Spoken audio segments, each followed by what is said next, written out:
আর ঈশ্বর নোহকে ও জাহাজে স্থিত তাহার সঙ্গী পশ্চাদি যাবতীয় প্রাণীকে স্মরণ করিলেন।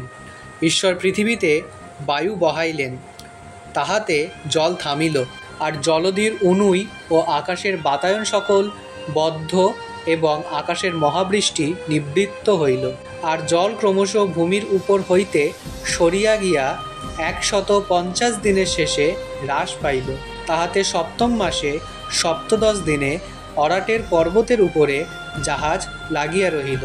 পরে দশম মাস পর্যন্ত জল ক্রমশ সরিয়া হ্রাস পাইল। ওই দশম মাসের প্রথম দিনে পর্বতগণের শৃঙ্গ দেখা গেল। আর 40 দিন গত হইলে নোহ আপনার নির্মিত জাহাজের বাতায়ন খুলিয়া একটা দাঁড়কাক ছাড়িয়া দিলেন। তাহাতে সে উড়িয়া ভূমির উপরিস্থিত জল শুষ্ক না হওয়া পর্যন্ত ইতস্তত গতায়াত করিল। আর ভূমির উপরের জল হ্রাস পাইয়াছে কিনা তাহা জানিবার জন্য তিনি আপনার নিকট হইতে এক কপট ছাড়িলেন। তাহাতে সমস্ত পৃথিবী জলে আচ্ছাদিত থাকাতে কপট পদার্পণের স্থান পাইল না, তাই জাহাজে তাহার নিকটে ফিরিয়া আসিল। তখন তিনি হাত বাড়াইয়া তাহাকে ধরিলেন ও জাহাজের ভিতরে আপনার নিকটে রাখিলেন।